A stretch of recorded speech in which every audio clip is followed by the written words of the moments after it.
Hi అండి వైజాగ్ సత్య గారు. Hello, ఎలా ఉన్నారు? I'm good, thank you. ఇప్పుడు ఆన్లైన్లో ఒక ఇన్స్టాగ్రామే కానీ ఫేస్బుక్ ఏది ఓపెన్ చేసినా సరే ఒక పెద్ద వైరల్ అయిపోతున్నాయి వీడియోలు. మీరు పేరు వినే ఉంటారు. సన్నీ యాదవ్ వీళ్ళు కొట్టుకుంటున్నారు. అసలు ఏంటి, ఎవరిది తప్పు, అసలు ఏంటి ఎవరిది కరెక్ట్? నాన్ వెజ్దే తప్పు. వాడి ఛానల్ పేరు నాన్ వెజ్ నుంచి నా దూషణ అని పెట్టుకోవాలి. అన్వేషణ నుండి దూషణ అని. ఎందుకంటే అందరినీ దూషిస్తూనే ఉంటాడు. మొన్నటికి మొన్న వైఎస్ఆర్సీపీ పార్టీని విమర్శించాడు. ఆ తర్వాత తెలంగాణ భాషని విమర్శించాడు. సన్నీ యాదవ్ని, ఆయన కూడా ప్రపంచ యాత్రలు ఆయన విమర్శించాడు. ఇప్పుడు మా ఫ్రెండ్ ఉప్పల బాలుని కూడా విమర్శిస్తున్నాడు. అంటే ఎవరైనా పైకి వెళ్తా ఉంటే తొక్కేయటమే ఆయన పని అంటారా? ఆయనకి ఎప్పుడైనా రివ్యూస్ తగ్గాయి అనుకో ఛానల్లో, ఇంకెవరిని ఒక సెలబ్రిటీని పట్టుకుంటాడు. ఇప్పుడు ఉప్పల బాలు అంటే ఆయన చాలా ఫేమస్ ఆంధ్రలో, తెలంగాణలో.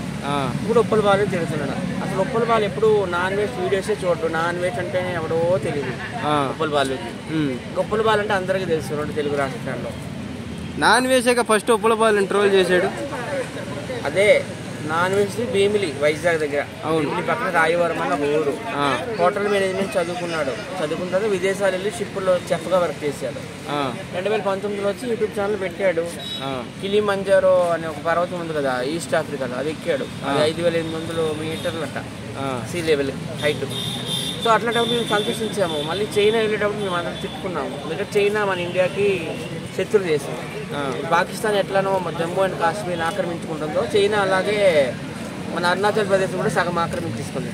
సో అలాంటి కంట్రీ వెళ్ళి ఆ చైనా యొక్క విశిష్టతలు గొప్పతనాలు చెప్పాల్సిన అవసరం ఏంటి వేస్ట్ గడిగా నేను అడుగుతున్నా. మొన్న ఒక వీడియోలో చెప్తున్నాడు, మామూలు వీడియోలో డబ్బులు ఏం రావు, నేను బెట్టింగ్ యాప్లను ప్రమోట్ చేయడం వల్ల చాలా డబ్బులు లక్షల కోట్లు సంపాదించుకున్నాను. సో బెట్టింగ్ యాప్లు ప్రమోట్ చేస్తున్న వీడిని బొక్కలు వేయాలి ఫస్ట్ ఆఫ్ ఆల్. అలాగే మన శత్రు దేశం చైనా వెళ్ళి వీడియోలు చేసినందుకు కూడా బొక్కలు వేయాలి. అలాగే ఇంకో వీడియోలో అంటాడు, నేషనల్ ఫ్లాగ్ని అవమానిస్తే ఇండియాలో కేసు అవుతుంది, విదేశాల్లో అవ్వదు అంటున్నాడు. సో ఏమనుకోవాలి ఇంకా ఆయన వల్ల. ఇప్పుడు ప్రపంచ యాత్రలో మనం ఎంతోమందిని చూసాము. అవును, స్వామి వివేకానందని చూసాము. ఆయన ప్రపంచ దేశాలన్నీ తిరిగి వాళ్ళందరికీ ఏం చెప్పాడు, మన హిందూయిజం గొప్పతనాన్ని చెప్పాడు. హిందువుల యొక్క ప్రాముఖ్యతను అన్ని దేశాలకి తెలియజేశాడు. ఆయన నిజంగా మహానుభావుడు, ఆయన నిజమైన ప్రపంచ యాత్రికుడు. అలాగే గురునానక్ గారు, ఆయన కూడా ప్రపంచ యాత్రికుడే. ఎన్నో దేశాలు తిరిగారు. ఏకీ ఓంకార్ అని చెప్పాడు, అంటే ఒక్కడే దేవుడు అని. ఆయన కూడా ఒప్పుకుంటాడు మంచి ప్రపంచ యాత్రికుడు అని. అసలు ఈయన వల్ల ఏం ఉపయోగం? ఏదో దేశం వెళ్తాడు, ఇగో ఈ కప్పలు చూపిస్తాడు, పాములు చూపిస్తాడు, మేకలు చూపిస్తాడు. తెలీదా? మేమంతా చదువుకున్న వాళ్ళము. ప్రపంచంలో ఎన్ని దేశాలు ఉన్నాయో తెలీదా?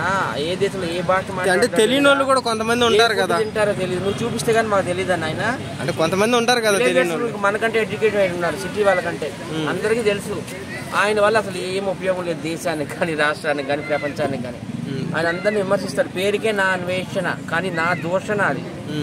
పేరు మార్చుకోమంటారు. కొట్టుకుంటాడు, monkey face, donkey voice, butler English. English రాకుండా ఇన్ని దేశాలు ఎలా తిరుగుతున్నాడో. నా ఫస్ట్ వీడియోకి 600 వచ్చింది. ఇప్పుడు ఒక్కొక్క నెలకి నాకు 50-60 లక్షలు వస్తున్నాయి అంటున్నాడు. మరి మీ ఇల్లు అలాగే ఉంది, అగ్గిపెట్టలాగానే ఉంది అప్పటికిప్పటికి. తల్లిదండ్రులు ఉన్నారు, మీ అమ్మగారికి 60 సంవత్సరాలు దాటి ఉన్నాయంట. సో అసలు పట్టించుకోమంట అక్కడ ఉన్న వాళ్ళు చెప్తున్నారు. మీ అమ్మగారికి ఫామ్ హౌస్లో మంచి ఇల్లు కట్టవచ్చు కదా, వృద్ధాప్యం ఉన్నారు, తల్లిదండ్రులు బాగా చూసుకోవచ్చు కదా. అసలు ఇంటికే రాడంటే 4-5 సంవత్సరాలు అయిందట. నువ్వు తల్లిదండ్రులే చూసుకునేవాడు, ప్రపంచానికి ఏం చేస్తావు? ప్రపంచ యాత్రికుడు అని పెట్టుకున్నావు తిరిగి. మొన్న ఇంటికి వెళ్ళినట్టు వీడియో పెట్టాడు కదా సన్నీ యాదవ్. నేను సపోర్ట్ చేస్తాను. ఆయన ఖమ్మం అనుకుంటా అయింది. ఖమ్మమేనా? ఖమ్మం దగ్గర ఒక 2-3 కిలోమీటర్లు. ఖమ్మం. ఆయన ఏంటంటే బైక్ మీద అమెరికా వెళ్ళాడు. వీడియోలో కూడా క్లియర్ గా చెప్పాడు. ఇప్పుడు అమెరికాకి స్ట్రైట్ రోడ్ ఉంటుందా? పాకిస్తాన్కి అయితే స్ట్రైట్ రోడ్ ఉంది, నేపాల్కి ఉంది, అమెరికాకి ఎందుకు ఉంటుంది? 6-7 సముద్రాలు దాటితే అమెరికా, అది అందరికీ తెలుసు. సముద్రం వచ్చినప్పుడు మరి బైక్ తో ఎట్లా రైడింగ్ చేస్తారు? అది ఒక షిప్ లో వేస్తారు, అక్కడికి వెళ్ళాక తీసుకుంటారు. తను కూడా అట్లా చెప్పాడు. ఆస్ట్రేలియాలో దట్టమైన అడవుల మధ్య, అలాగే ఎర్రమట్టి దిబ్బల రోడ్లలో ఎలా డ్రైవింగ్ చేస్తే అన్ని ఆయన వీడియోలు, ఫోటోలు అన్నీ ఉన్నాయి. ఆయన అంత కష్టపడి చెప్తుంటే సన్నీ యాదవ్ ఏమి అమెరికా వెళ్ళలేదు స్కూటర్ మీద, అదే బైక్ మీద. ఆ బైక్ని షిప్లో వేసాడు, ఈయన ఫ్లైట్లో వెళ్ళిపోయాడని ఏవేమో చెప్తున్నాడు. ఎందుకంటే ఆయన పోటీగా ఈయన ఉన్నాడు కదా. ఈయన కూడా సన్నీ యాదవ్ కూడా మిలియన్స్లో సబ్స్క్రైబర్స్ ఉన్నారు. సో ఈయన జెల్స్తో కుళ్ళిపోయి చచ్చిపోతున్నాడు. ఇప్పుడు విజ్జు గౌడ్ ఉన్నాడు, ఈయన ఏదో మాట్లాడుకుంటారు లైవ్లో, మాట్లాడుకునేటప్పుడు విజ్జిగౌడ్ అంటున్నాడు, నువ్వు ఉప్పల్ బాలతో ఇంటర్వ్యూలు చేసి వీడియోలు చేసి నువ్వు చెక్కగాడు అయిపోయావు, చెక్క లాలీపాప అది అంటున్నాడు. అసలు ఉప్పల్ బాల పేరు ఎందుకు తీయాలి అసలు చెప్పు? ఉప్పల్ బాల ఎప్పుడైనా నీ పేరు తీసాడా? నువ్వు ఎవడో మాకు తెలుసా? నేను ఏదో వైజాగ్ అబ్బాయిని కాబట్టి నువ్వు తెలుసు, అందరికి నువ్వు తెలియదు. అదే ఉప్పల్ బాల అంటే ప్రతి ఒక్కరు చిన్న పిల్లలతో సైతం తెలుసు, అందరికీ తెలుసు. ఏదో యూట్యూబ్ చూసిన వాళ్ళు ఎవరో నిన్ను గుర్తుపడతారు, ఏమో ఉప్పల్ బాల ప్రతి ఒక్కరు గుర్తుపడతారు. నీకంటే ఉప్పల్ బాల పెద్ద తోపు దమ్ముంటే ఆపు. ఇప్పటికైనా విమర్శలు అనేది మానుకోమని నేను ఆయనకు సలహా ఇస్తున్నాను. మమ్మల్ని చెక్కలు అంటున్నాడు, మేము ఎక్కడ కావాలంటే చెక్కలతో కొట్టడానికి అయితే నిర్ణయించుకున్నాం. Okay, thank you.